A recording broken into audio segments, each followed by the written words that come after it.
मेरे पीछे लिखे हुए जो 4 शब्द है ना, इनमें कहीं डर नहीं छिपा हुआ है, लेकिन हाँ, आपके लिए सावधानी बरतें आप, इसलिए एक तरीके का कि अलार्मिंग सिचुएशन है जो ये 4 शब्दों के जरिए हम समझाने की कोशिश कर रहे हैं। और जानते हैं ये 4 शब्द क्यों हैं? कोरोना हॉरर किलर पिक्चर, ये किलर पिक्चर जहां पर यह पता चल रहा है कि 24 घंटे में 1,31,000 से ज्यादा केसेस आए हैं, जहां पर यह पता चल रहा है कि राजधानी दिल्ली में 7,000 से ज्यादा केसेस 24 घंटे के अंदर आए हैं, जहां पर यह पता चल रहा है कि दिल्ली के गंगाराम हॉस्पिटल में वो डॉक्टर जिन्होंने वैक्सीन ली थी, 37 ऐसे डॉक्टर संक्रमित हो गए हैं। IIT रुड़की से भी ऐसे ही 29 छात्रों के संक्रमित होने की खबर आई है, जहां पर यह पता चल रहा है कि अमेरिका से भी ज्यादा तेज भारत में कोरोना संक्रमण की रफ्तार होने लगी है। और आज की तारीख में हम ये भी आपको बता दें, 2020 के मुकाबले 2021 में रफ्तार बहुत तेज है और अमेरिका के बाद भारत का नंबर ऐसा है जहां पर बहुत तेजी के साथ में जो कन्वर्जन रेट है, यानी अगर 100 लोगों का टेस्ट किया जा रहा है उनमें 9 से 10 ऐसे हैं जो कि कोरोना से संक्रमित पाए जा रहे हैं। इसका मतलब यह है कि हालात बहुत ज्यादा खतरनाक हैं और जहां पर हालात खतरनाक हो जाते हैं वहां पर हम आपको सावधान करते हैं। और आप सावधान होने के साथ साथ ये जान लें कि खतरा कितना बड़ा है और खतरा क्या आपकी दहलीज पर खड़ा है। नमस्ते, मैं राशिद। 24 घंटे के अंदर 1,31,000 बीमार। पूरा देश ये कह रहा है बचा लीजिए सरकार, ये वायरस का है नया अवतार और शहर शहर मचा है हाहाकार। दिल्ली से लेकर के यूपी तक, महाराष्ट्र में मुंबई से लेकर के पुणे और ठाणे तक, MP में जबलपुर से लेकर के इंदौर या फिर उज्जैन तक कितनी खबरें हैं और भोपाल में कितना डर है। पंजाब में क्या चल रहा है, कश्मीर से लेकर के कन्याकुमारी तक की रिपोर्ट हम आपको देंगे, लेकिन 5 ही सवाल हैं। नया कोरोना कितना जानलेवा है, वैक्सीन के नाम पर सियासत क्यों की जा रही है, नाइट कर्फ्यू के आगे कोरोना है या फिर नहीं। हालांकि प्रधानमंत्री नरेंद्र मोदी ने मुख्यमंत्रियों के साथ जो मीटिंग हुई है चंद घंटे पहले, उसमें यह कह दिया है कि नाइट कर्फ्यू ठीक है लेकिन लॉकडाउन नहीं लौटेगा। लेकिन नए वायरस से बच्चों में बड़ा खतरा कितना है, कब काबू में आएगा कोरोना, यह सबसे बड़ा सवाल है।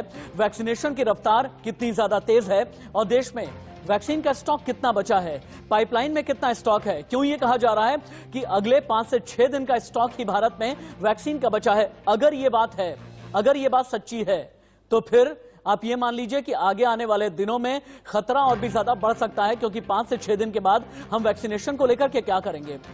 चलिए, एक बार के लिए पाइपलाइन की हम वैक्सीन मान भी लें, लेकिन पाइपलाइन वाली वैक्सीन कितनी काम आएगी, यह बहुत बड़ा सवाल है। अगली जो तस्वीर है, यहां पर कोरोना भी है, लॉकडाउन को लेकर के सवाल है। शहर शहर कहर है, दिल्ली मुंबई अलर्ट है, महाराष्ट्र तमिलनाडु में डर है, पंजाब और गुजरात, कर्नाटक, केरल, छत्तीसगढ़, MP, UP ये सहमे हुए हैं। याद रखिएगा, मास्क जरूरी है, सामाजिक दूरी भी मेंटेन करके रखें। मेरे इस डिबेट में, मेरे शो की पहली बड़ी खबर, भारत में एक बार फिर से कोरोना के नए केस का रिकॉर्ड टूट गया है। इस वक्त की बड़ी खबर है, 1,31,000 से भी ज्यादा केस 24 घंटे के अंदर सामने आए हैं और यही वो केस हैं जो कि भारत को डरा रहे हैं। एक दिन में महामारी की वजह से 802 लोगों की मौत हो गई है। महाराष्ट्र में 24 घंटे में 56,000 से ज्यादा केस, दिल्ली में 24 घंटे में 7,000 से ज्यादा केस। लेकिन आप देखिए गुजरात की तस्वीर, गुजरात के सूरत में लोग अपने घर वालों को अंतिम संस्कार करने के लिए लाइन में लगे हुए हैं।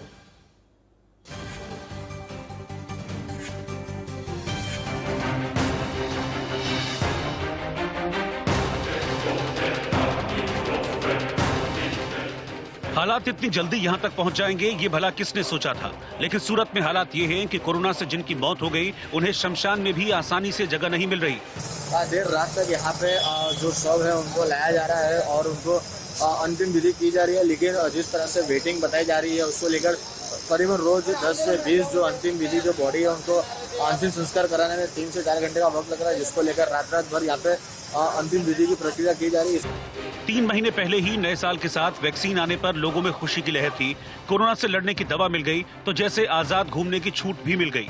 लोग कामकाज पर निकल पड़े और जिन सावधानियों के साथ जीने का निर्देश दिया गया था वो सब हवा हो गई और फिर जो नतीजा होना था वही हुआ। कोरोना की रफ्तार तेज है और मौत के आंकड़े भी बेहिसाब हैं। नतीजा ये है कि सूरत के अश्विनी कुमार शमशान घाट पर शवों के साथ लेकर गए परिजन इंतजार करते नजर आए। 8 से 10 घंटे के इंतजार के बाद मौका मिलेगा और तब शव को चिता नसीब होगी। भारी संख्या में लोग यहाँ पे आए हुए हैं और जिस तरह से कोरोना के जो मरीज जो लगातार बढ़ते जा रहे हैं उनको लेकर भी यहाँ पे मनपा द्वारा यहाँ पे लोगों से जो आंकड़े है वो छुपाई जा रही है। और भीड़ शमशान में है तो अस्पताल में भी है। अहमदाबाद में हालात ये हैं कि मरीजों को अस्पताल लाने के लिए एम्बुलेंस आसानी से नहीं मिल रही है।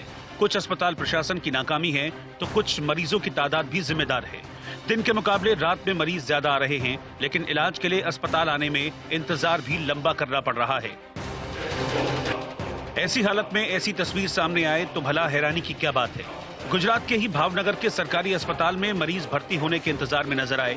परिजन परेशान हैं, लेकिन अस्पताल की ओर से कोई जवाब नहीं मिल रहा। कोई रास्ता नजर नहीं आया तो लोग अस्पताल परिसर में ही जमीन पर लेट गए। जब बारी आएगी देखा जाएगा। तो कोरोना पेशेंट और डॉक्टर हाजिर मन जीतिया। जिन मरीजों को मंजूरी मिल गई उन्हें स्ट्रेचर तो मिल गया, लेकिन बेड नहीं मिला। भावनगर के इस सरकारी अस्पताल की हालत देखने और सोचने वाली है, क्योंकि अस्पताल में जितने मरीज इलाज के इंतजार में हैं, उतने ही मरीज अस्पताल के बाहर पड़े हैं। मुश्किल ये है कि उनकी सुध लेने वाला कोई नहीं और अस्पताल के काउंटर पर भी कोई मौजूद नहीं दिखा। आपको हम ग्राउंड जीरो पर भी लेकर के चलेंगे। अब यहां से हालात भारत के लिए कितने खतरनाक हैं और यहां से 3-4 स्थिति बनती है। पहली स्थिति तो ये बनती है कि अगर अगले 5 से 6 दिन में वैक्सीन का स्टॉक खत्म हो रहा है, आगे हम आपको पूरा डेटा देंगे जो कि हेल्थ मिनिस्ट्री का डेटा है। अगर वैक्सीन का स्टॉक खत्म हो रहा है तो फिर आगे क्या होने वाला है। महाराष्ट्र में और खासतौर से महाराष्ट्र में मुंबई, पुणे, ठाणे में अगर हालात इतने बेकाबू हो गए हैं तो क्या करना है, आपको अपने लिए क्या करना है। कोरोना पार्ट 2 कितना खतरनाक है, कोरोना का नया वेरिएंट कितना खतरनाक है और डबल म्यूटेशन की वजह से चाहे वो दिल्ली वाले हैं, चाहे लखनऊ वाले हैं या फिर चंडीगढ़ के या मुंबई के लोगों को कितना ज्यादा खबरदार रहने की जरूरत है, मुझे बताएंगे डॉक्टर अनिल। आप गैस्ट्रो एंट्रोलॉजिस्ट हैं गंगाराम हॉस्पिटल के। Doctor Ajit Saxena senior consultant है Apollo. Doctor Gilada AIDS public health organization की तरफ से मेरे साथ में जुड़े हुए हैं। आप तीनों के पास ही जाएंगे, लेकिन एक एक करके हम पहले ग्राउंड जीरो पर भी चलते हैं। मुंबई से मेरे साथ में है प्रीति सोमपुरा, दिल्ली से हैं उर्वशी खुना है मुंबई से मेरे साथ में, और दिल्ली से है मेरे साथ में ऐश्वर्या। लेकिन पहले चलेंगे हम गाजियाबाद और जतिन गोस्वामी से लेते हैं ग्राउंड रिपोर्ट। जतिन, गाजियाबाद में इस साल का जो पहला नाइट कर्फ्यू, पहली रात कैसी रही, लोगों ने कितनी सावधानी बरती है और क्या मास्क लगा रहे हैं, सामाजिक दूरी का पालन कर रहे हैं, या अभी भी गाजियाबाद के लोग लापरवाह हैं? जी बिल्कुल, देखिए दोनों ही एस्पेक्ट हैं। मैं आपको पहले बता देता हूं कि मैं कहां पर मौजूद हूं। मैं ठीक उस जगह पर मौजूद हूं जो 2020 का जो साल था, इस जगह पर वो प्रवासी मजदूर लाखों की संख्या में मौजूद थे। आनंद विहार और यूपी का ये बॉर्डर है, यहाँ पर जो लाखों की संख्या प्रवासी मजदूर जो थे वो पैदल गुजरे थे। और इधर देखिए कौशाम्बी का बस डिपो है, यहाँ तमाम लोग आ रहे हैं और तस्वीरों से आप समझ जाएंगे कि हाँ, अब थोड़ी जागरूकता बढ़ी है, लोग ज्यादा से ज्यादा मास्क का इस्तेमाल कर रहे हैं। जहां तक नाइट कर्फ्यू की बात है, तो कल रात अगर जो नाइट कर्फ्यू पहली बार जब से इंपोज हुआ 10 बजे से 2000 के करीब चालान कटे, जो बिना वजह लोग बाहर निकल रहे थे। इसके अलावा मास्क नहीं पहन रहे थे। ये कल रात का आंकड़ा हमारे पास है। हमने देखा कि एक गाड़ी में 4 लोग थे, चारों ने मास्क नहीं लगाया हुआ था। लेकिन सुबह की तस्वीर देखिए, जागरूकता वाली काफी हद तक नजर आएगी। भीड़ काफी ज्यादा है कौशाम्बी बस डिपो पे, इसके साथ साथ आनंद विहार पे, क्योंकि कुछ ऐसे प्रवासी मजदूर भी हमें मिल रहे हैं जो कहीं ना कहीं लॉकडाउन के डर से वापस जा रहे हैं। हालांकि हमने उनको कहा कि लॉकडाउन की कोई बात नहीं कही गई है, लेकिन वो ये सोच रहे हैं कि कहीं पिछले साल की तरह पैदल तो नहीं जाना पड़े। तो ये स्थिति कुल मिलाकर कल रात से लेकर अब तक और कल से लेकर अब तक तुलनात्मक सामने आई है। जी चलिए, पश्चिमी उत्तर प्रदेश यानी गाजियाबाद की रिपोर्ट दे रहे थे मुझे मेरे सहयोगी जतिन गोस्वामी। लेकिन मुंबई में क्या चल रहा है? मुंबई में हमने देखा था कि कल बहुत पैनिक सिचुएशन थी, लेकिन प्रधानमंत्री नरेंद्र मोदी ने मुख्यमंत्रियों के साथ जो मीटिंग हुई है, साफ ये कह दिया है कि नाइट कर्फ्यू तो ठीक है, लेकिन अब लॉकडाउन अभी लगाने का किसी भी तरह का कोई प्लान नहीं है और लॉकडाउन लगाना मुनासिब नहीं होगा, ठीक नहीं होगा। लेकिन मुंबई में इसके बावजूद भी पैनिक है। छत्रपति शिवाजी टर्मिनस पर खड़ी है उर्वशी खुना, सीधे उन्हीं के पास में चलते हैं। उर्वशी, लोगों में हालांकि प्रधानमंत्री ने कह दिया, लेकिन बावजूद इसके जो मजदूर हैं, जो प्रवासी मजदूर हैं, इन्हें इतना ज्यादा डर क्यों है? इनमें इतनी पैनिक सिचुएशन क्यों है? और किसी भी तरह की अफवाह से बचने के लिए मुंबई का जो प्रशासन है क्या कर रहा है? क्योंकि लोगों में एक डर सा दिखाया जा रहा है, फिर से लॉकडाउन आ जाएगा, अपने घर वापस लौट जाइए, अपने गांव वापस लौट जाइए।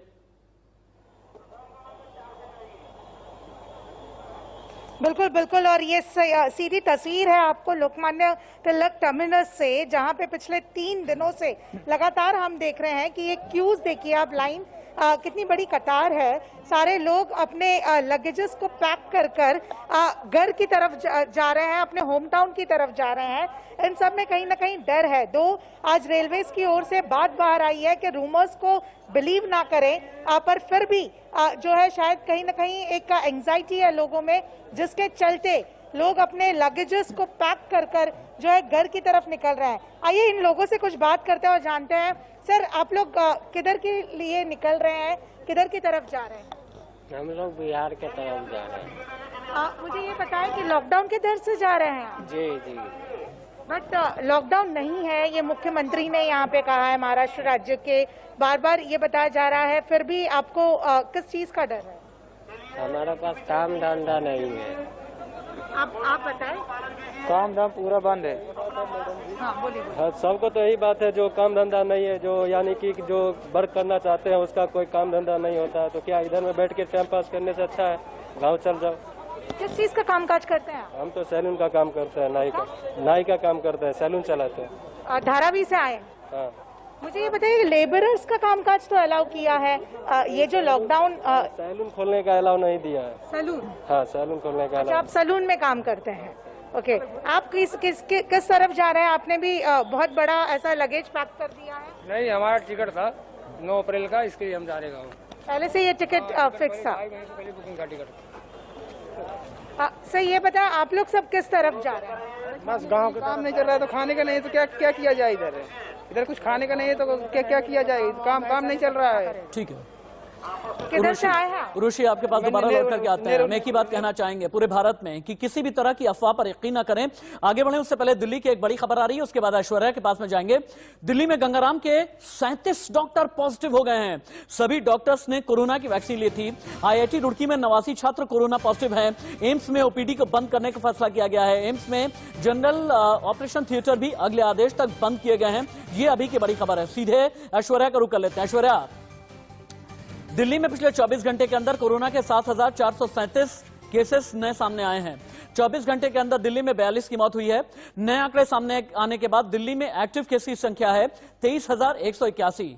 ये वाकई में फिक्र पैदा करने वाला आंकड़ा है, जहां पर एक्टिव केस दिल्ली में 23,181 हैं। तो इस लिहाज से दिल्ली का जो हेल्थ इंफ्रास्ट्रक्चर है कितना तैयार है?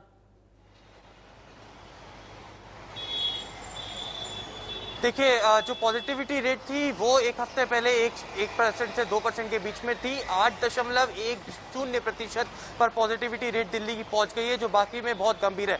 कल दिल्ली सरकार ने एक ऑर्डर जारी किया जिसमें साफ तौर पर कहा medical superintendents, directors of corona और जो भी जो आला अफसर है हॉस्पिटल्स के, वो सुनिश्चित करें कि पूरी तरीके से जो मैन पावर है वो इन अस्पतालों में रहेगी। कल एक और बड़ा फैसला दिल्ली सरकार ने लिया कि लोकमान्य तिलक अस्पताल में जो 1000 बेड्स की अभी तक संख्या थी वो 500 से बढ़ाकर 1500 कर दी जाए। GTB हॉस्पिटल में 500 से 1000 कर दी जाए और 115 प्राइवेट हॉस्पिटल्स के अंदर 50% तक कोरोना बेड्स को और ICU वेंटिलेटर्स को बढ़ाया जाए। ऑक्सीजन बेड्स को भी वहां पर लगातार 1.25 गुना तक बढ़ाया जाए। इस तरीके के कल ऑर्डर्स जारी किए और आगे के ऑर्डर्स भी दिल्ली सरकार जारी कर सकती है। तो इंफ्रास्ट्रक्चर को लेकर दिल्ली सरकार बिल्कुल सुनिश्चित है, लेकिन कहीं ना कहीं जो वैक्सीनेशन की कमी अब नजर आ रही है उसको लेकर कल अरविंद केजरीवाल ने प्रधानमंत्री को भी साफ तौर पर उस वीडियो कॉन्फ्रेंसिंग में बात कही कि जल्द से जल्द वो वैक्सीनेशन दिल्ली के अंदर लेके आए, जिससे कहीं ना कहीं वो पूरी दिल्ली को वैक्सीनेशन लगवाए। एज कैप हटाने की भी उन्होंने एक बार फिर से वकालत करी कि कहीं ना कहीं 18 से ज्यादा की उम्र के व्यक्तियों को दिल्ली के अंदर जल्द से जल्द वैक्सीनेशन लगवाई जाए, जिससे कहीं ना कहीं इतना जो बढ़ा हुआ कोरोना संक्रमण है उस पर काबू पाया जाए। आपके पास उर्वशी और जतिन गोस्वामी, आप तीनों ही के पास मैं ठीक 2 से 3 मिनट के बाद आऊंगा, लेकिन आप टीवी स्क्रीन पर लगातार बने हुए हैं। इससे पहले कि मैं डॉक्टर अजित सक्सेना के पास जाऊं, डॉक्टर गिल्डा के पास में जाऊं, India news medico research team ने कुछ डेटा निकाला हुआ है और कुछ रिसर्च की हुई है, और India news medico research team के लैब में आपको हम लेकर के चलते हैं, क्योंकि ये रिसर्च आपको ये बताने जा रही है कि कोरोना ने वाकई में बहुत ज्यादा डरा दिया है। क्योंकि रिकवरी रेट में पिछले कुछ दिनों में हमने देखा है कि 5.41% की गिरावट आई है। कैसे आई है अब आप ये देखें। सबसे पहले हमने कैपिंग की हुई है 31 जनवरी के और 8 अप्रैल के बीच में। 31 दिसंबर, माफ कीजिएगा, 31 दिसंबर में आप ये देखें कि जो रिकवरी रेट था ये लगभग 96.06% था। रिकवरी रेट का मतलब ये होता है कि अगर 100 बीमार हैं तो इनमें से 96 ठीक हो जा रहे थे 31 दिसंबर को। 31 जनवरी रिकवरी रेट और ज्यादा अच्छा हुआ, यानी लगभग अगर 100 बीमार हो रहे हैं 97 ठीक हो रहे थे। 28 फरवरी को भी लगभग इसी तरह का आंकड़ा रहा, लेकिन 31 मार्च को जब गिरना शुरू हुआ, 31 मार्च को 93.87% रिकवरी रेट रह गया और 8 अप्रैल को यह रह गया 91.64%। और यही एक वजह है कि रिकवरी रेट्स में पिछले कुछ महीनों में हमने देखा 5.5 से 6.25% के आसपास की गिरावट आई है और यहीं पर यह आंकड़ा डराने लगा है। डॉक्टर अजित सक्सेना, मेरा पहला सवाल अब पैनल में आपसे होने जा रहा है। अगर भारत में ऐसी स्थिति बन गई है कि 3 से 4 महीने के अंदर रिकवरी रेट 5.41% नीचे चला गया है, तो फिर हालात कितने खतरनाक हैं। और चूंकि आप मेरे पैनल में अपोलो हॉस्पिटल को रिप्रेजेंट कर रहे हैं, आपके हॉस्पिटल में अब मरीजों की तादाद कितनी तेजी के साथ में बढ़ने लगी है, इनके सिम्टम किस तरह से बदलने लगे हैं, क्योंकि कहते हैं कि पिछले साल जो कोरोना वाले लक्षण थे इस साल एकदम अलग हैं और ज्यादातर केसेस असिम्टोमेटिक आ रहे हैं। बिल्कुल सही कह रहे हैं आप। ये जो स्ट्रेन है ये पिछले स्ट्रेन से फर्क है और इसीलिए ये म्यूटेटेड स्ट्रेन जो है वो जल्दी से एक दूसरे के ऊपर जा सकता है। हाँ। इसलिए आवश्यक है कि मास्क लगाएं। ये बात समझना बहुत जरूरी है कि ये स्ट्रेन और पहले स्ट्रेन के फर्क है। ये वाला ज्यादा विरुलेंट स्ट्रेन है, एक दूसरे से बड़ी जल्दी चला जाता है और यही नहीं ये खतरनाक भी है क्योंकि ये सीधे लंग्स पे अटैक करता है, हार्ट पे अटैक करता है और इसलिए परेशानियां बढ़ती जा रही हैं। जहां तक अपोलो का सवाल है, हमारे बेड सारे फुल हैं इस समय और कोशिश ये की जा रही है कि कहीं से एक्स्ट्रा बेड्स लगा के करके लोगों को राहत दी जाए। ठीक है, परंतु हफ्ते भर में ये चेंज आ गया है। जी, इंडिया न्यूज यहां पर यह भी बताना चाहेगा कि वैक्सीनेशन को लेकर के ये वैक्सीन का स्टॉक खत्म होने वाली जो जानकारी है ये कितनी सच्ची है।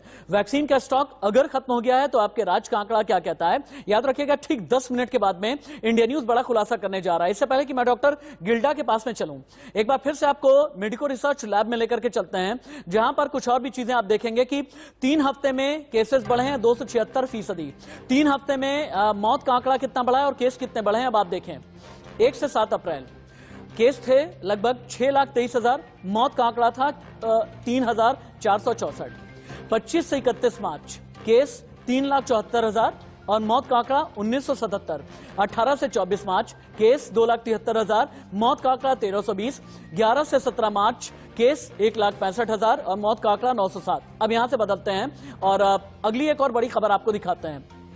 महाराष्ट्र में कोरोना संक्रमण तेजी से नए पीक की ओर बढ़ने लगा है। यहां बिगड़ते हालात को देखते हुए सरकार ने नाइट कर्फ्यू लगाया, जिससे इसके कर्व को, इसकी चेन को थोड़ा सा तोड़ा जा सके। लेकिन महाराष्ट्र के पुणे और मुंबई में मिनी लॉकडाउन का विरोध किया जा रहा है। पुणे में व्यापारी विरोध पर उतरे हैं, सरकार के मिनी लॉकडाउन का विरोध कर रहे हैं। वहीं मुंबई में होटल व्यापारी विरोध प्रदर्शन कर रहे हैं। व्यापारियों का कहना है उनका धंधा चौपट हो रहा है। सीधे उर्वशी का रुख कर लेते हैं। उर्वशी, व्यापारियों का यह विरोध आखिरकार क्यों है? इनकी जिंदगी बचाने के लिए ही तो मिनी लॉकडाउन लगाया गया है, इनकी जिंदगी बचाने के लिए ही तो नाइट कर्फ्यू लगाया गया है। उर्वशी, पर कहीं ना कहीं अब जो है ये बेयर नहीं कर पा रहे हैं क्योंकि इनका जो लाइवलीहुड है वो कम्प्लीटली फुल स्टॉप हो गया है। तो बार बार उनके प्रोटेस्ट चल रहे हैं और वो ये बोल रहे हैं कि अब की बार बेरोजगारी नहीं चलेगी, ये उनका एक नारा है। हम देखते हैं कि ट्रेडर्स ने कई ऐसे मीटिंग्स किए, उसके बाद बहुत ही स्ट्रांग ऐसा प्रोटेस्ट रहा है। आज शाम से लेकर सोमवार की सुबह तक एक कंप्लीट वीकेंड लॉकडाउन रहेगा और उसके बीच मैं फिलहाल सराउंडेड हूँ अलग अलग लेवल पे ये सारे जो वर्कर्स है, लेबरर्स है, उनसे जो अपने बहुत ही सारे जो लगेज है, वीडियो जर्नलिस्ट राजू आपको दिखाएंगे। देखिए सारे किस तरह से अपना लगेज और सामान पैक करके निकल रहे हैं अपने होम टाउन के लिए। ये एक डर है इन लोगों में कि ये लॉकडाउन अब बहुत ही लंबे समय का लॉकडाउन होगा, यहाँ पे चीजें होगी नहीं, इनका कामकाज पूरी तरह से बंद हो गया है और इनको फिर नेक्स्ट टाइम ऐसे ही लास्ट टाइम की तरह चल के ना जाना पड़े, उसी वजह से कहीं ना कहीं आज जो है ये इसके पहले ही निकल रहे हैं। क्या आप लोगों की टिकट्स निकली हुई है? किस तरह से जाने वाले हैं? क्या नहीं निकले तो कैसे जाएंगे और जाना क्यों चाह रहे हैं जबकि लॉकडाउन ऐसा अनाउंस नहीं किया? अरे हम लोग का काम नहीं चल रहा है। कहाँ से आए हैं आप? डरिए मत, बताइए जो। मलाड से। कहाँ से? हमारा सेठ उधर है, पूछो बताएगा। कौन बताएंगे? कहाँ से आए हैं आप? मलाड से मैडम। अच्छा, किस चीज का कामकाज है और ये डर क्यों है कि लॉकडाउन हो जाने? नहीं, क्या करें? उर्वशी आप बात करती रहें। एक बार फिर से हम ये दिखाते हैं कि कौन कौन से वो शहर हैं, कौन कौन से वो राज्य हैं जहां पर डर सबसे ज्यादा है। चूंकि महाराष्ट्र के मुंबई से रिपोर्ट कर रही उर्वशी खुना। सबसे पहले महाराष्ट्र की बात करते हैं। महाराष्ट्र के कौन से शहर हैं जहां पर डर है? मुंबई, पुणे, ठाणे, 3 शहर जहां पर केसेस सबसे ज्यादा आए हैं। उसके बाद एमपी आपको लेकर के चलते हैं। इंदौर, भोपाल, जबलपुर, जहां पर केस ज्यादा है, जहां पर मौत ज्यादा है। हालांकि इनमें भी नाइट कर्फ्यू लगाया गया है और जो एमपी की सरकार है यहां पर खास तवज्जो दे रही है। फिर गुजरात आप चलते हैं, अहमदाबाद, सूरत, राजकोट, जहां पर डर सबसे ज्यादा है। क्या डॉक्टर अनिल मेरे साथ में जुड़े हैं? चलिए, गंगाराम हॉस्पिटल के डॉक्टर अनिल मेरे साथ में जुड़ने वाले हैं। लेकिन कोरोना पर प्रधानमंत्री नरेंद्र मोदी ने मंत्र क्या दिया है? जो सीएम की मीटिंग थी उसमें प्रधानमंत्री का यह कहना था कि लोग अब कैजुअल होने लगे हैं, यानी लापरवाह होने लगे हैं, इससे हमें बचना चाहिए। वैक्सीन से ज्यादा टेस्टिंग की जरूरत है। 70% RT-PCR टेस्ट बहुत जरूरी है। कॉन्टैक्ट ट्रेसिंग पर जोर, वैक्सीनेशन डेवलपमेंट पर जोर दिया जाना चाहिए। 11 से 14 अप्रैल तक देश में टीका उत्सव मनाया जाएगा। माइक्रो कंटेनमेंट जोन, जहां पर भी जरूरत हो तुरंत ही राज्य सरकार, शासन, प्रशासन बढ़ाए। मास्क और सामाजिक दूरी जरूरी है। युवा भी आगे आए ताकि अवेयरनेस भी चलाया जा सके। और वैक्सीनेशन के बाद भी आपको सावधान रहने की जरूरत है, यह प्रधानमंत्री की तरफ से ही कहा गया था। डॉक्टर अनिल मेरे साथ में जुड़ गए हैं। आप गैस्ट्रोएंट्रोलॉजिस्ट हैं, गंगाराम हॉस्पिटल को रिप्रेजेंट कर रहे हैं। डॉक्टर अनिल, एक बहुत ही चौंकाने वाली खबर आई है, बहुत ही फिक्र पैदा करने वाली खबर आई है। गंगाराम हॉस्पिटल में लगभग 35 से ज्यादा डॉक्टर ऐसे हैं जिनका वैक्सीनेशन हो गया था, उसके बावजूद भी कोरोना संक्रमित पाए गए हैं। ये हालात कैसे हैं और किन वजहों से आए हैं और कितने खतरनाक या कितना फिक्र पैदा करने वाले हैं?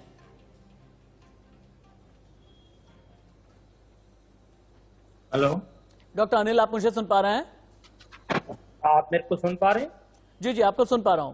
मैं जानना यह चाहता हूं कि वैक्सीनेशन के बावजूद भी 37 डॉक्टर ऐसे हैं दिल्ली के गंगाराम हॉस्पिटल में जो दोबारा से बीमार पड़ गए। वायरस की आई है जी, ये काफी इंफेक्शियस है, बट ज्यादातर फ्रंट लाइन वर्कर्स दिल्ली में वैक्सीनेटेड हैं। तो जो लोगों को पहले इन्फेक्शन हो चुका है उनको इन्फेक्शन होने के चांसेस बहुत कम है। तो जिनको पहले नहीं हुआ और जिन्होंने वैक्सीन लगाई भी है तो उनको इन्फेक्शन हो रहा है। बट अगर आपको इन्फेक्शन हो चुका है और आपने वैक्सीन लगाई हुई है तो उसकी जो सीवियरिटी है डिजीज की, नीड फॉर हॉस्पिटलाइजेशन और कॉम्प्लिकेशन बहुत कम है। तो मेजॉरिटी जिनको गंगाराम हॉस्पिटल में इन्फेक्शन हुआ है उनको माइल्ड इन्फेक्शन है, ज्यादातर को होम क्वारंटाइन है और किसी को कॉम्प्लिकेशन नहीं है। तो इसलिए सारे फ्रंटलाइन वर्कर्स को जैसे गवर्नमेंट की पॉलिसी थी कि पहले वैक्सीनेट कर दें, that is a good policy and we are sticking to that. तो कोई ऐसे कॉम्प्लिकेशन नहीं है। सिर्फ ये गंगाराम हॉस्पिटल की बात नहीं है, IIT रुड़की में भी 85 चूंकि आप गंगाराम हॉस्पिटल को ही रिप्रेजेंट कर रहे हैं मेरे पैनल में, जानना ये चाहता हूं मैं, कई लोग ऐसे हैं जो वैक्सीन को लेकर के भ्रम पैदा करते हैं, कई लोग ऐसे हैं जो वैक्सीन को लेकर के र्यूमर मॉन्गर्स बने हुए हैं, उन्हें आप क्या जवाब देना चाहेंगे? उनका ये कहना है ये जो 37 डॉक्टर कोरोना पॉजिटिव हुए हैं ये वैक्सीनेट हो चुके थे। वैक्सीनेट हो चुके थे क्योंकि इनको पहले इन्फेक्शन नहीं हुआ था। चांसेस कि अगर आपको पहले एक बार कोविड इन्फेक्शन हो गया दैट गिव्स यू 100% प्रोटेक्शन। ठीक है। सेकंड जो वैक्सीनेशन है, यू मस्ट अंडरस्टैंड, इसकी लिमिटेड एफिकेसी है, not all people will be protected. सबसे बड़ी एडवांटेज है कि अगर आपको इन्फेक्शन हो भी गया तो इन्फेक्शन सीवियर नहीं होगा, कॉम्प्लिकेशन के चांसेस बहुत कम है। ये नहीं कि वैक्सीनेशन का कोई फायदा नहीं, वैक्सीनेशन का बहुत फायदा है। आपकी सीवियरिटी बचेगी, नीड फॉर हॉस्पिटलाइजेशन बचेगा, but it does not guarantee you complete protection from the viral infection.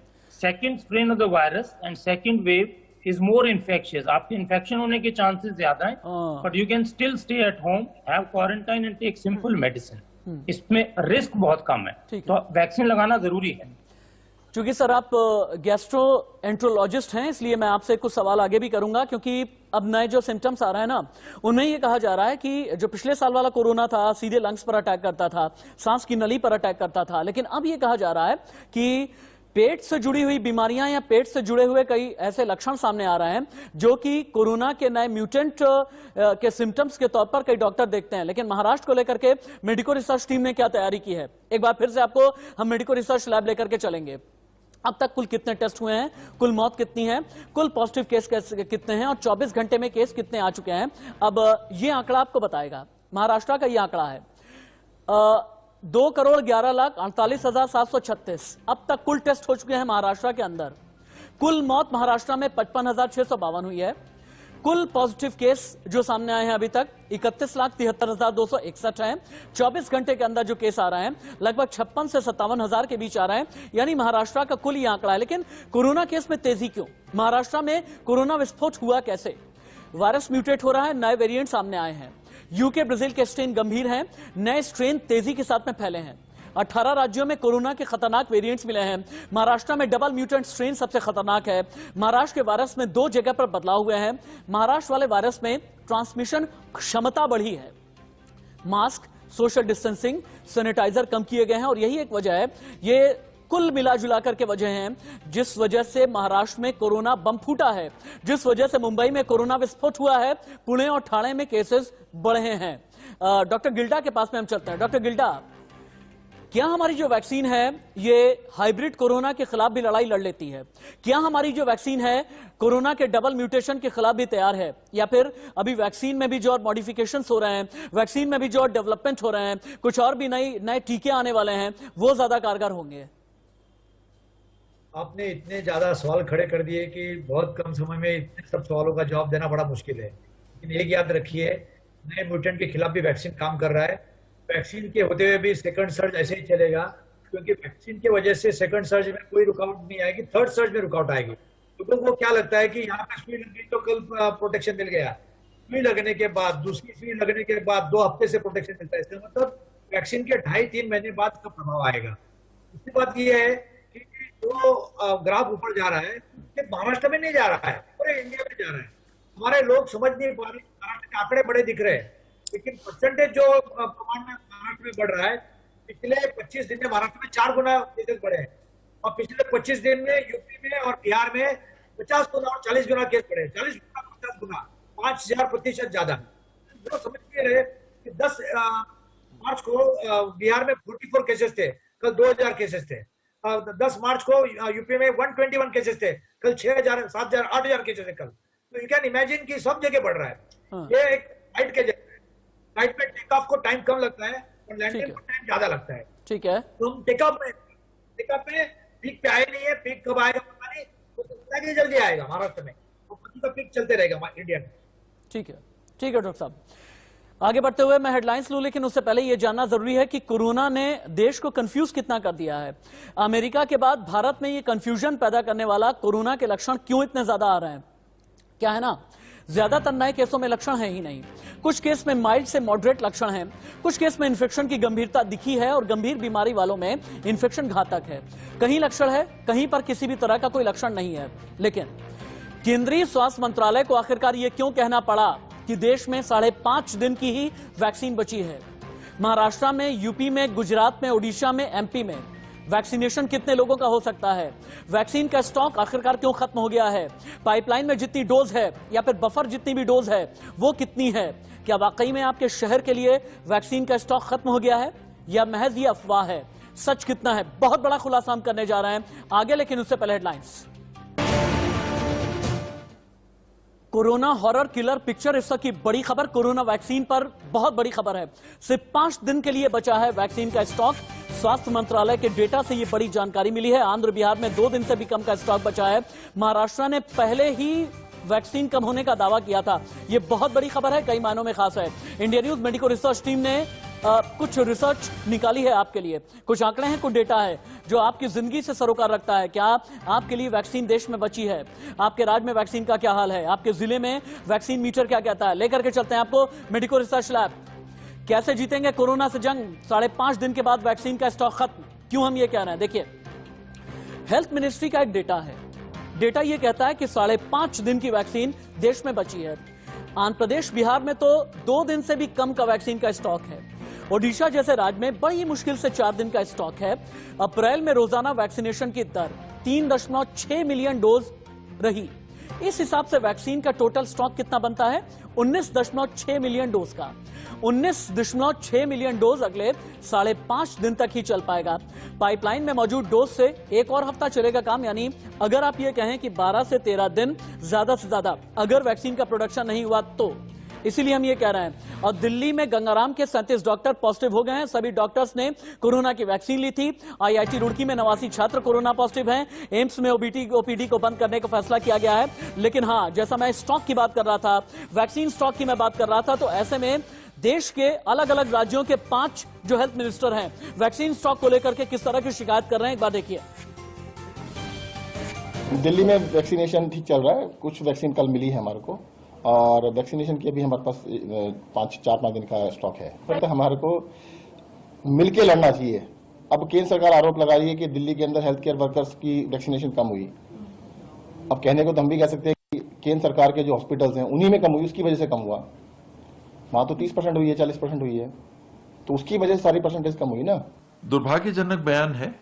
एक दिन उन्हें परसों ही वीडियो कॉन्फ्रेंसिंग से बैठक ली थी राज्य के स्वास्थ्य मंत्रियों के साथ, 11 राज्य के स्वास्थ्य मंत्रियों के साथ, और साथ में काम करने की बात उन्होंने कही। और साथ में काम करने की बात के कहने के दूसरे ही दिन उनका इस प्रकार का बयान आना, ये बहुत ही निराशाजनक और बहुत ही अफसोस वाली बात है। ये कहना कि कोरोना की यहाँ वैक्सीनेशन नहीं हो रहा है, ये एकदम असत्य कथन है। और उनके ही आंकड़े, जो केंद्र सरकार के आंकड़े हैं, वो बताते हैं कि छत्तीसगढ़ उन टॉप राज्यों में है, देश के टॉप 4 राज्यों में है, जो 10% से ज्यादा अपनी आबादी को वैक्सीनेट कर चुके हैं। देखिए, अभी हमारे पास फिलहाल सिर्फ 5.34 लाख है। हमारा पर डे हम टीकाकरण करते हैं 2.5। इसी हिसाब से अगला 2 दिन ये चलेगा। हमने केंद्र मंत्री को चिट्ठी लिखा है कि हमको 10 दिन का मिनिमम 25 लाख वैक्सीन भेज दीजिए, क्योंकि हम टीकाकरण अच्छे से कर सकेंगे। अगर ये 2 दिन में नहीं आया तो हमको बंद करना पड़ेगा। ऐसे ही हम लोग का 1400 से 700 सेंटर बंद हो चुका है। 1000 वेंटिलेटर भारत सरकार ने भेजे, हमने उनको लगाया। 2-2.5 घंटे में वेंटिलेटर काम करना बंद कर देता है। जब मुख्यमंत्री जी ने रिव्यू मीटिंग ली और ये वेंटिलेटर्स के बंद होने का इश्यू आया सामने, तब ये कहा गया कि भारत सरकार को ये जो कमी है इन वेंटिलेटर्स में, उसके बारे में अवगत कराया जाए। हमने अवगत करा दिया, इसमें कोई राजनीति नहीं है। अगर वेंटिलेटर आपने भेजा है, हमने आपको धन्यवाद दिया है, लेकिन वेंटिलेटर अगर खराब आएगा, हम लोगों की जिंदगी कैसे बचाएंगे भाई? अब हम तो सौतेले बेटे हैं, तो स्वाभाविक है कि अपना बेटा को और सौतेला बेटा को जो है किस तरीके से प्यार किया जाता है परिवार में, तो सब जानते हैं। तो हम कहने को तो फेडरल गवर्नमेंट के पार्ट हैं, लेकिन हम लोगों को जिस तरीके से कोविड के कार्यकाल में जिस तरीके से हमारे राज्य की उपेक्षा की गई है, तो वो तो निश्चित तौर पर यही हम कह पाएंगे कि भाई हमारा जो है ये ट्राइबल और बैकवर्ड कमजोर वर्ग का राज है, लेकिन हमारे साथ सौतेला व्यवहार किया गया है और ऊंट के मुंह में जीरा वाली कहावत को चरितार्थ किया गया है। इंडिया न्यूज संवाददाता ऐश्वर्या के पास में हम चलते हैं सीधे, क्योंकि देश में वैक्सीन के स्टॉक और पाइपलाइन वाले स्टॉक को लेकर के यही बात कही जा रही है। ऐश्वर्या, हेल्थ मिनिस्ट्री का डेटा है, ये कहता है कि अगले 5.5 दिन के लिए ही देश में वैक्सीन बची है। आंध्र प्रदेश, बिहार में 2 दिन से भी कम का स्टॉक है। ओडिशा जैसे राज्य में बड़ी मुश्किल से 4 दिन का स्टॉक बचा हुआ है। दिल्ली को लेकर के क्या खबर है, आप ये बताएं। और हाँ, चूंकि आप दिल्ली में मौजूद हैं, ये जो स्टॉक वैक्सीन का खत्म होता चला जा रहा है, इसे लेकर के केंद्र सरकार आगे क्या क्या कदम उठाने वाली है?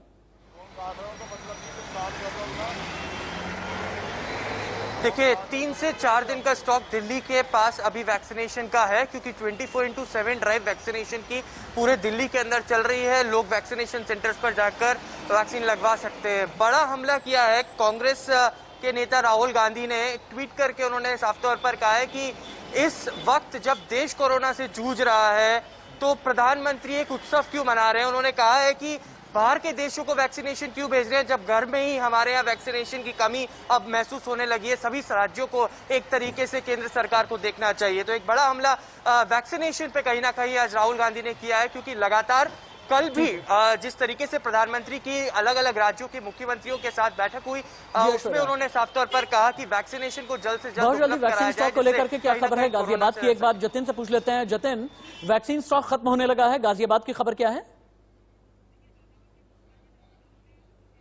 देखिए, गाजियाबाद के कुछ प्राइवेट अस्पतालों ने नोटिस चस्पा किया है कि वैक्सीन आउट ऑफ स्टॉक है। हमने इस बारे में सीएमओ और डिस्ट्रिक्ट मजिस्ट्रेट से जानने की कोशिश की, कैमरे पर कोई जवाब नहीं आया, लेकिन ये कहा गया है कि स्टॉक पूरा है, सरकारी अस्पतालों में वैक्सीन लग रही है। अब सवाल ये है कि प्राइवेट अस्पतालों ने क्यों ये नोटिस चस्पा किया है, जबकि प्राइवेट अस्पताल ये कह रहे हैं कि उनको स्टॉक नहीं मिल रहा है। अब इस बीच सूत्रों के हवाले से ये खबर है, जो सोशल मीडिया पर भी अब चर्चा का विषय है, कि वैक्सीन को लेकर बंदरबाट तो कहीं नहीं हुआ है। तो ये तमाम चीजें अब जांच का विषय है कि क्यों वैक्सीन को लेकर प्राइवेट अस्पतालों ने नोटिस चस्पा किया है।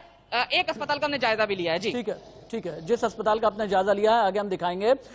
जतिन, दोबारा आपके पास लौट करके आते हैं। डॉक्टर अजित, अब हमें ये बताएं कि देश में एक और पैनिक सिचुएशन है। कई हॉस्पिटल ने, जैसा कि आपने अभी सुना, इंडिया न्यूज रिपोर्टर ये बता रहे थे कि बाहर एक नोटिस लगा दिया है कि अब वैक्सीन नहीं है, वैक्सीन का स्टॉक नहीं बचा हुआ है। हेल्थ मिनिस्ट्री ने ये कह दिया है कि 5 से 6 दिन की वैक्सीन बची हुई है। अगर हालात ऐसे बन गए हैं तो आगे के लिए तैयारियां क्या हैं?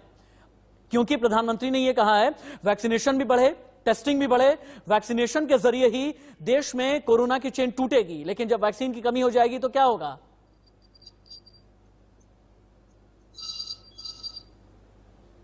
डॉक्टर अजित।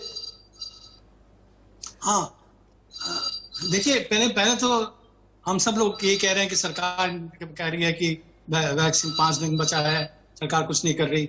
लेकिन हम लोग अपना कार्य भी तो नहीं कर रहे। जो वैक्सीन वेस्ट जा रही है, जो वैक्सीन मतलब किसी को भी नहीं लग पा रही, उस पर थोड़ा ध्यान दें। जी ठीक है डॉक्टर साहब, एक और चीज दिखानी बहुत जरूरी है। एक हमारे हाथ में एक रिसर्च लगी, कोरोना से भारत में गरीबी बढ़ गई। हैरान रह गए ना आप? ये रिसर्च है प्यू रिसर्च सेंटर की। देखें आप, प्यू रिसर्च सेंटर, इस रिपोर्ट में बहुत बड़ा दावा किया गया है। कहां ये गया आप? कोरोना के चलते 2020 में भारत में 7.5 करोड़ गरीब बढ़े हैं। कोरोना के चलते सबसे ज्यादा गरीब भारत में ही बढ़े हैं। दुनिया भर में मध्यम वर्गीय कम हुए गरीब बढ़े हैं। रोज 150 रुपए कमाने वाले को गरीब की कैटेगरी में रखा गया है। 750 से 1500 रुपए कमाने वाले मध्यम वर्गीय कैटेगरी में रखे गए हैं। और भारत में मिडिल क्लास लोगों की संख्या में लगभग 3.25 करोड़ की गिरावट आई है। भारत में गरीब से मध्यम वर्ग बनने में लगता है 7 पीढ़ी का समय, लेकिन हाँ, कोरोना की वजह से गरीबी बढ़ी है। लेकिन यूपी का अपडेट आपको हम दे दें। यूपी की कितनी तैयारी है, कितने जिलों में नाइट कर्फ्यू लगाया गया है, एक एक करके आप देखें। लखनऊ 16 अप्रैल तक रात 9 बजे से लेकर के सुबह 6 बजे तक। प्रयागराज 20 अप्रैल तक रात 10 बजे से लेकर के सुबह 8 बजे तक नाइट कर्फ्यू है। कानपुर 30 अप्रैल तक रात 10 बजे से लेकर के सुबह 6 बजे। बनारस 15 अप्रैल तक रात 9 बजे से लेकर के सुबह 6 बजे तक का नाइट कर्फ्यू। और नोएडा में 17 अप्रैल तक रात 10 बजे से लेकर के सुबह 5 बजे तक का नाइट कर्फ्यू। एक बार फिर से जतिन का रुख कर लेते हैं क्विकली। जतिन, अभी आप जहां पर खड़े हैं, चूंकि आनंद विहार के आसपास का एरिया है जहां आप कवर कर रहे हैं, आप हमें दिल्ली के बारे में बता सकते हैं, आप हमें गाजियाबाद के बारे में बता सकते हैं, और साथ ही मुझे ये बताएं कि मास्क को लेकर के दिल्ली में एक अवेयरनेस ये है, हालांकि हाईकोर्ट की तरफ का भी आदेश था, दिल्ली सरकार का भी आदेश था, केंद्र सरकार की तरफ से भी डायरेक्शंस पास किए गए थे कि मास्क बहुत जरूरी है अगर कार में अकेले भी जाते हैं। मैं एक बार चाहूंगा कि एक रियलिटी टेस्ट अभी के अभी आप करें, जहां तक भी आपका कैमरा घूम सकता है, कैमरा घुमा करके आप दिखाएं कि लोग कितने सावधान हैं, लोगों ने लापरवाही छोड़ी है या फिर नहीं। देखिए, बिल्कुल मैं आनंद विहार से थोड़ी दूरी पर मौजूद हूं। मेरे ठीक पीछे ये कौशाम्बी का मेट्रो स्टेशन है और सीधे कैमरा घुमा देता हूं, मैं दिखा देता हूं। यहाँ कुछ ऑटो वाले बैठे हैं, 3 लोग खड़े हैं जिसमें से एक शख्स ने मास्क नहीं लगाया है। ये देखिए, ये शख्स है वो। और उधर देखिए एक शख्स, यहाँ पर मैं आपको दिखा देता हूँ, मास्क लगाया हुआ है लेकिन मास्क नीचे किया हुआ है। तो ये ग्राउंड जीरो पर रियलिटी चेक है। हम हमेशा कहते हैं कि हमारा मकसद किसी को शर्मिंदा करना नहीं है। कुछ लोग मास्क नहीं लगा रहे, क्या कहेंगे ऐसे लोगों के लिए? गलत कर रहे हैं, गलत कर रहे हैं। देखिए मेट्रो स्टेशन है और उसके आसपास अगर ऐसी तस्वीर होगी राशिद जी तो मुश्किल खड़ी होगी। आप देखिए, ये एक शख्स, देखिए मैं आपको चेहरा दिखा देता हूँ इस शख्स का। ये देखिए, ये भागा और अब इसने कैमरा देखते ही मास्क लगाना शुरू कर दिया। वो देखिए, वहां से एक शख्स आ रहे हैं, मेट्रो स्टेशन के अंदर से आ रहे हैं। उनसे पूछने की कोशिश करेंगे, साहब मास्क क्यों नहीं लगाया? लगा रहा हूँ। मास्क लगा लीजिए, जरूरी है। देखिए, उन्होंने मास्क लगा लिया। तो ये ऑटो वाले तमाम हैं, इनमें से बहुतों ने लगाया, कुछों ने नहीं लगाया। ये रियलिटी चेक है। हम जब इस तरह के रियलिटी चेक करते हैं तो नेगेटिव रिपोर्ट जरूर सामने आती है। मैंने सुबह आपको एक रिपोर्ट जरूर दिखाई जो पॉजिटिव थी। वहीं अगर मास्क को लेकर बात करें तो कल से लेकर आज तक 2000 चालान काटे गए हैं। आप इससे भी अंदाजा लगा सकते हैं। उधर मेट्रो स्टेशन है, अंत में फिर से तस्वीर देख लीजिए। जो लोग बाहर आ रहे हैं आपको देखिए नजर आएंगे कि ज्यादातर ने अब मास्क लगा रखा है। तो देखिए, इसी बीच राहत की बात भी आई और इसी बीच नेगेटिव तस्वीर भी सामने आई। हम फिर कहेंगे, हमारा मकसद किसी को शर्मिंदा करना नहीं है, लेकिन मास्क जरूर लगाए। जी ठीक है जतिन, आपका शुक्रिया। देखिए ना, पीछे जतिन के पास से आवाज भी आई, चीख करके कोई ये कह रहा है कि अरे मास्क लगा लो, कैमरा घूम रहा है, इंडिया न्यूज का कैमरा घूम रहा है। लेकिन हाँ, जैसा कि जतिन ने ये कहा कि हम आपको एम्बेरस नहीं करना चाहते, हम ये बताना चाहते हैं कि आपकी लापरवाही न जाने कितने लोगों के लिए भारी पड़ जाएगी। जतिन ऐश्वर्या, बहुत बहुत धन्यवाद आपका। और जो डॉक्टर्स का पैनल मेरे साथ में जुड़ा हुआ था, बहुत बहुत शुक्रिया आपका हमारे साथ इस डिस्कशन में रहने के लिए। लेकिन याद रखिएगा, इंडिया न्यूज भी आपसे एक ही अपील कर रहा है, मास्क लगाएं, सामाजिक दूरी का पालन करें, घर से बाहर ना निकलें। अगर कोरोना को हराना है, कोरोना को पस्त करना है, कोरोना के खिलाफ बड़ी लड़ाई, अंतिम लड़ाई, निर्णायक लड़ाई लड़नी है, तो आपके लिए अलर्ट रहना जरूरी है। कैजुअल अप्रोच आपको छोड़नी ही छोड़नी पड़ेगी। इंडिया न्यूज की अपील।